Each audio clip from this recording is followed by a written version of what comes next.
नमस्कार दोस्तों, चलिए जानते हैं राजस्थान की 50 फटाफट बड़ी खबरों को सिर्फ 10 मिनट में। लेकिन उससे पहले आप यह वीडियो कहां से देख रहे हैं हमें कमेंट में जरूर बताएं और वीडियो को लाइक करके चैनल को सब्सक्राइब जरूर कर लें।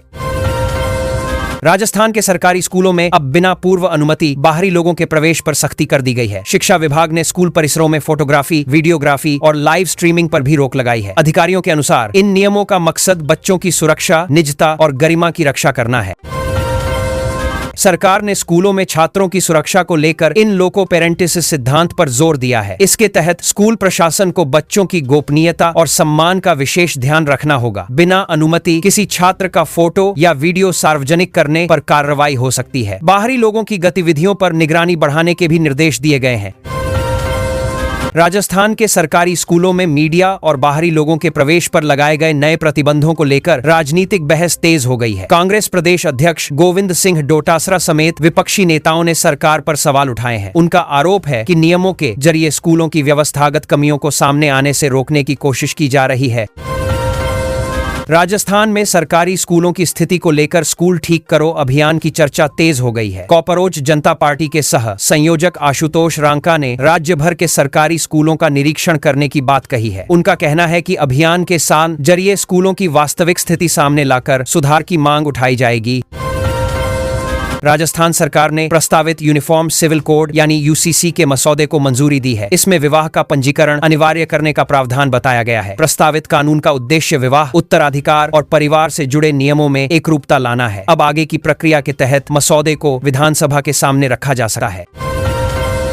राजस्थान के प्रस्तावित यूसीसी में लिव इन रिलेशनशिप को लेकर भी नियम शामिल किए गए हैं। इसके तहत ऐसे संबंध की शुरुआत और समाप्ति की लिखित सूचना या पंजीकरण से जुड़ा प्रावधान प्रस्तावित है। सरकार का कहना है कि इससे संबंधित लोगों की कानूनी स्थिति स्पष्ट होगी और रिकॉर्ड व्यवस्था मजबूत होगी। राजस्थान के प्रस्तावित सिविल कोड में बहुविवाह पर रोक लगाने का प्रावधान शामिल किए जाने की बात सामने आई है। इसके साथ ही उत्तराधिकार के मामलों में बेटियों और बेटों को समान अधिकार देने का प्रस्ताव बताया गया है। यदि यह कानून लागू होता है तो परिवार और संपत्ति से जुड़े कई मामलों में एक समान व्यवस्था देखने को मिल सकती है। राजस्थान के 66 लाख से ज्यादा किसानों के लिए बड़ी खबर सामने आई है। किसान सम्मान निधि की छठी किस्त के तौर पर करीब 667 करोड़ रुपए किसानों के बैंक खातों में डीबीटी के जरिए भेजे गए हैं। सरकार की इस पहल से पात्र किसानों को सीधे आर्थिक सहायता मिली है और राशि पहुंचाने में पारदर्शी डिजिटल व्यवस्था का इस्तेमाल किया गया है। प्रधानमंत्री फसल बीमा योजना के तहत राजस्थान के किसानों को राहत देने के लिए करीब 152 करोड़ रुपए की राशि सीधे बैंक खातों में पहुंचाई गई है। यह सहायता फसल नुकसान से प्रभावित पात्र किसानों के लिए महत्वपूर्ण मानी जा रही है। सरकार का उद्देश्य बीमा राशि के भुगतान को सीधे लाभार्थियों तक पहुंचाना और प्रक्रिया को अधिक पारदर्शी बनाना है। राजस्थान में विकास कार्यों को लेकर सरकार ने बड़ा दावा किया है। मुख्यमंत्री भजनलाल शर्मा के नेतृत्व में प्रदेश के 17 जिलों में करीब 453 करोड़ रुपए की लागत वाले 954 विकास कार्यों का लोकार्पण और शिलान्यास किया गया है। इन परियोजनाओं से सड़क, बुनियादी ढांचे और स्थानीय विकास को गति मिलने की उम्मीद जताई गई है। अलवर में श्वेत क्रांति 2 के तहत करीब 200 करोड़ रुपए की लागत से नया मिल्क प्रोसेसिंग प्लांट बनाया जाएगा। इसकी आधारशिला रखी जा चुकी है। प्लांट शुरू होने के बाद क्षेत्र में दूध प्रसंस्करण की क्षमता बढ़ेगी। इससे डेयरी किसानों दूध को बाजार और प्रोसेसिंग सुविधाओं का बेहतर लाभ मिलने की उम्मीद है। अलवर के नए मिल्क प्रोसेसिंग प्लांट से रोजाना करीब 3 लाख लीटर दूध की प्रोसेसिंग क्षमता विकसित होने की बात कही गई है। आगे चलकर इसे और बढ़ाने की योजना है। इस परियोजना को श्वेत क्रांति 2 से जोड़कर देखा जा रहा है, जिससे दुग्ध उत्पादन, प्रसंस्करण और ग्रामीण अर्थव्यवस्था को मजबूती मिलने की उम्मीद है। राजस्थान में युवाओं को रोजगार देने की दिशा में मुख्यमंत्री रोजगार उत्सव के तहत बड़ा कार्यक्रम हुआ है। विभिन्न सरकारी विभागों में चयनित 500 से ज्यादा अभ्यर्थियों को नियुक्ति पत्र दिए गए हैं। सरकार का कहना है कि युवाओं को सरकारी सेवाओं में अवसर देने के साथ रोजगार से जुड़ी प्रक्रिया को लगातार आगे बढ़ाया जा रहा है। राजस्थान में सहकारिता आंदोलन को मजबूत करने के लिए राज्य भर में काम जारी है। प्रदेश में वर्तमान में करीब 44,000 सहकारी समितियां कार्यरत बताई गई हैं। सरकार इन समितियों को और मजबूत बनाने पर जोर दे रही है। इसका उद्देश्य किसानों, ग्रामीण क्षेत्रों और छोटे कारोबारियों को सहकारी व्यवस्था के माध्यम से बेहतर आर्थिक सहायता और सुविधाएं उपलब्ध कराना है। राजस्थान के ग्रामीण इलाकों में भंडारण व्यवस्था मजबूत करने की तैयारी है। ग्रामीण अर्थव्यवस्था को गति देने के लिए करीब 200 नए वेयर हाउस बनाए जा रहे हैं। इसके अलावा 50 अन्य गोदामों के निर्माण को भी मंजूरी दी गई है। इनसे किसानों को फसल सुरक्षित रखने और जरूरत के समय बेहतर कीमत पाने में मदद मिलने की उम्मीद है। अलवर में बोगोर तिराहे का नाम बदलकर कप्तान छुट्टन लाल मीणा चौक किए जाने की आधिकारिक घोषणा की गई है। नामकरण को स्थानीय स्तर पर महत्वपूर्ण फैसला माना जा रहा है। नए नाम के साथ क्षेत्र की पहचान में बदलाव आएगा। प्रशासन की ओर से इससे जुड़ी औपचारिक प्रक्रिया को आगे बढ़ाया जा रहा है। बाड़मेर रिफाइनरी परिसर में धुएं की स्थिति को लेकर राजस्थान में राजनीतिक बयानबाजी तेज हुई है। कांग्रेस ने परियोजना के उद्घाटन में जल्दबाजी किए जाने के आरोप लगाए हैं। वहीं एचपीसीएल की ओर से बड़ी आग लगने की बात से इनकार किया गया है। मामले को लेकर राजनीतिक आरोप प्रत्यारोप का दौर जारी है। मुख्यमंत्री भजनलाल शर्मा ने स्वतंत्रता दिवस के अवसर पर राजस्थान को वर्ष 2047 तक विकसित राज्य बनाने का संकल्प दोहराया है। सरकार विकास, बुनियादी ढांचे और रोजगार को आगे बढ़ाने पर जोर दे रही है। मुख्यमंत्री ने प्रदेश की अर्थव्यवस्था को मजबूत करने और राजस्थान को विकास के नए स्तर तक पहुंचाने की प्रतिबद्धता जताई। राजस्थान नवीकरणीय ऊर्जा और सौर ऊर्जा क्षमता के मामले में देश के अग्रणी राज्यों में बना हुआ है। राज्य में बड़े स्तर पर सौर परियोजनाएं विकसित की जा रही हैं। सरकार इसे भविष्य की ऊर्जा जरूरतों और निवेश से जोड़कर देख रही है। सौर ऊर्जा विस्तार से रोजगार और औद्योगिक गतिविधियों को भी बढ़ावा मिलने की उम्मीद है। पचपदरा रिफाइनरी और माही बांसवाड़ा परमाणु ऊर्जा परियोजना को राजस्थान के भविष्य के लिए महत्वपूर्ण परियोजनाओं में गिना जा रहा है। इन परियोजनाओं से राज्य में औद्योगिक गतिविधियों, ऊर्जा उत्पादन और निवेश को बढ़ावा मिलने की उम्मीद है। सरकार इन्हें राजस्थान की आर्थिक वृद्धि और दीर्घकालिक विकास के लिए अहम मान रही है। राजस्थान के सरकारी स्कूलों में बिना अनुमति प्रवेश करने या स्कूल की व्यवस्था में बाधा डालने वालों पर सख्त कार्रवाई के निर्देश दिए गए हैं। शिक्षा विभाग ने जरूरत पड़ने पर भारतीय न्याय संहिता और पॉक्सो एक्ट के तहत कानूनी कार्रवाई की बात कही है। स्कूल प्रशासन को बच्चों की सुरक्षा को सर्वोच्च प्राथमिकता देने के निर्देश हैं। सरकारी स्कूलों में बच्चों की गोपनीयता को लेकर प्रधानाचार्यों को विशेष निर्देश जारी किए गए हैं। स्कूल परिसर में छात्रों से जुड़ा कोई भी फोटो, वीडियो या अन्य निजी डेटा बिना अनुमति सार्वजनिक नहीं किया जा सकेगा। स्कूल प्रमुखों को निगरानी मजबूत करने और यह सुनिश्चित करने को कहा गया है कि बच्चों की निजता से किसी भी तरह का समझौता न हो।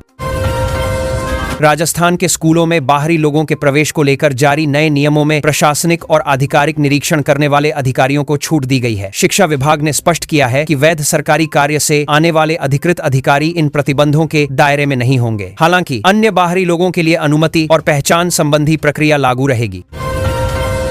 राजस्थान के सरकारी स्कूलों में आने वाले बाहरी लोगों के लिए अब विजिटर रजिस्टर में एंट्री अनिवार्य कर दी गई है। स्कूल परिसर में प्रवेश करने वाले व्यक्ति का रिकॉर्ड रखा जाएगा। इस व्यवस्था का उद्देश्य स्कूलों में सुरक्षा व्यवस्था मजबूत करना और यह पता रखना है कि परिसर में कौन व्यक्ति किस उद्देश्य से आया है। राजस्थान में स्थानीय निकायों और त्रिस्तरीय पंचायती राज संस्थाओं को लेकर राजनीतिक हलचल बढ़ गई है। सीटों के रोटेशन और आरक्षण नियमों से जुड़े बदलावों को लेकर चर्चा तेज है। आगामी चुनावी समीकरणों को देखते हुए विभिन्न राजनीतिक दल और स्थानीय नेता इन संभावित बदलावों पर नजर बनाए हुए हैं। राजस्थान के शहरी और ग्रामीण क्षेत्रों में साफ सफाई और स्वच्छता अभियानों को बढ़ावा देने की तैयारी है। स्थानीय निकायों को स्वच्छता से जुड़े कार्यों के लिए विशेष बजट उपलब्ध कराने पर जोर दिया जा रहा है। अभियान के तहत सार्वजनिक स्थानों की सफाई, कचरा प्रबंधन और लोगों में स्वच्छता को लेकर जागरूकता बढ़ाने पर ध्यान दिया जाएगा। ग्रामीण राजस्थान में हर घर तक नल से पानी पहुंचाने की योजनाओं की निगरानी तेज कर दी गई है। जल जीवन मिशन के तहत चल रहे प्रोजेक्ट्स की प्रगति पर जिला कलेक्टर नजर रख रहे हैं। अधिकारियों को काम की गति, गुणवत्ता और तय लक्ष्य की नियमित समीक्षा करने के निर्देश दिए गए हैं ताकि योजनाएं समय पर पूरी हों। राजस्थान में सड़क नेटवर्क को मजबूत करने के लिए भारतमाला परियोजना और राष्ट्रीय राजमार्गों से जुड़े निर्माण कार्यों को तेजी से पूरा करने के निर्देश दिए गए हैं। संबंधित विभागों को निर्धारित समय सीमा पर ध्यान देने को कहा गया है। सड़क परियोजनाओं के पूरा होने से कई क्षेत्रों में आवागमन और व्यापारिक गतिविधियों को बेहतर कनेक्टिविटी मिलने की उम्मीद है।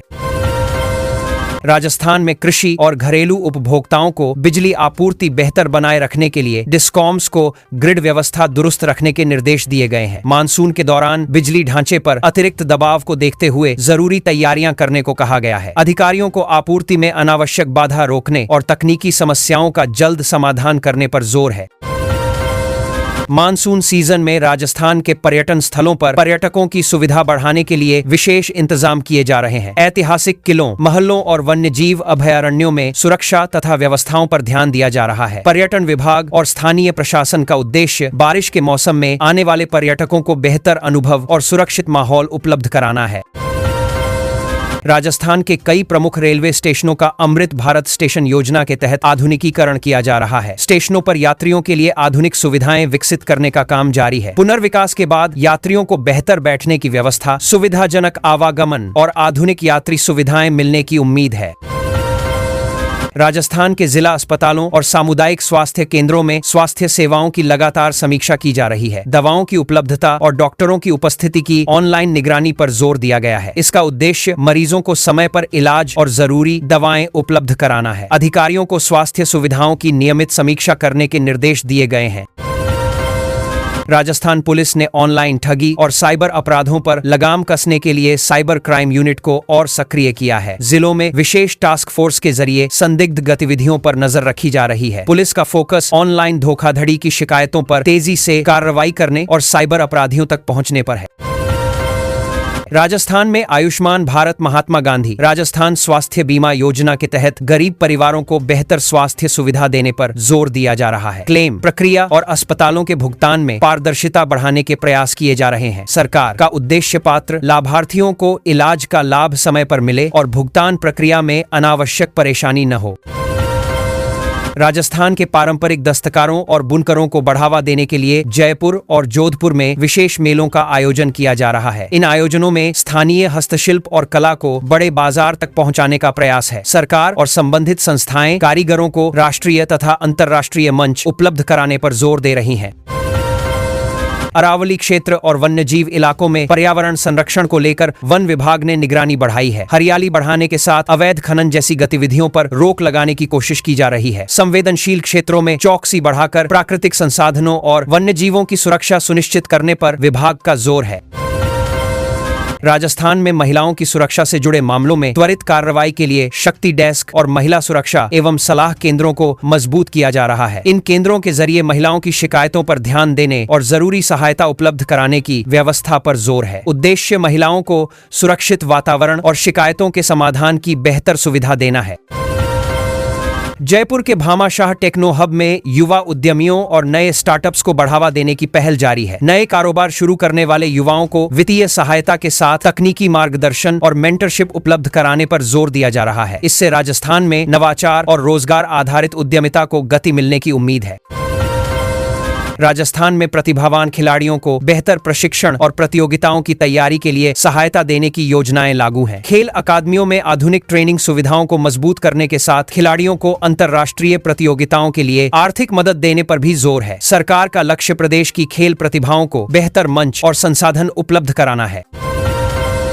राजस्थान में गौशालाओं को समय पर अनुदान उपलब्ध कराने और आवारा पशुओं के प्रबंधन को लेकर स्थानीय निकायों को दिशा निर्देश दिए गए हैं। संबंधित विभागों को व्यवस्थाओं की निगरानी मजबूत करने पर जोर है। सरकार का उद्देश्य गौशालाओं में पशुओं की देखभाल बेहतर करना और शहरी तथा ग्रामीण क्षेत्रों में आवारा पशुओं से जुड़ी समस्याओं का प्रबंधन करना है।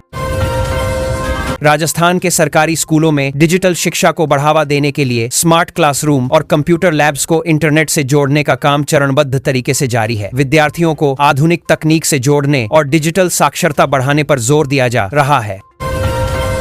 स्कूलों में तकनीकी सुविधाएं मजबूत होने से पढ़ाई के तरीके में भी बदलाव आने की उम्मीद है। राजस्थान में जमीन नामांतरण और अन्य राजस्व मामलों के जल्द निस्तारण के लिए विशेष लोक अदालतों और शिविरों का आयोजन किया जा रहा है। इन शिविरों के माध्यम से लंबित मामलों को तेजी से निपटाने की कोशिश है। सरकार का उद्देश्य आम लोगों को राजस्व कार्यालयों के चक्कर कम लगाने पड़े और भूमि संबंधी मामलों का समाधान समय पर हो।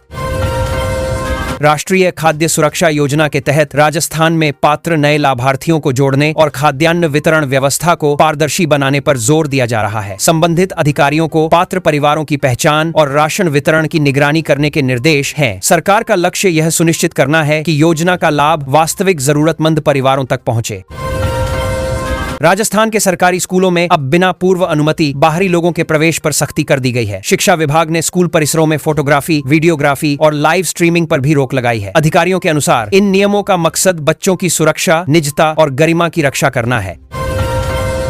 सरकार ने स्कूलों में छात्रों की सुरक्षा को लेकर इन लोको पेरेंटिस सिद्धांत पर जोर दिया है। इसके तहत स्कूल प्रशासन को बच्चों की गोपनीयता और सम्मान का विशेष ध्यान रखना होगा। बिना अनुमति किसी छात्र का फोटो या वीडियो सार्वजनिक करने पर कार्रवाई हो सकती है। बाहरी लोगों की गतिविधियों पर निगरानी बढ़ाने के भी निर्देश दिए गए हैं।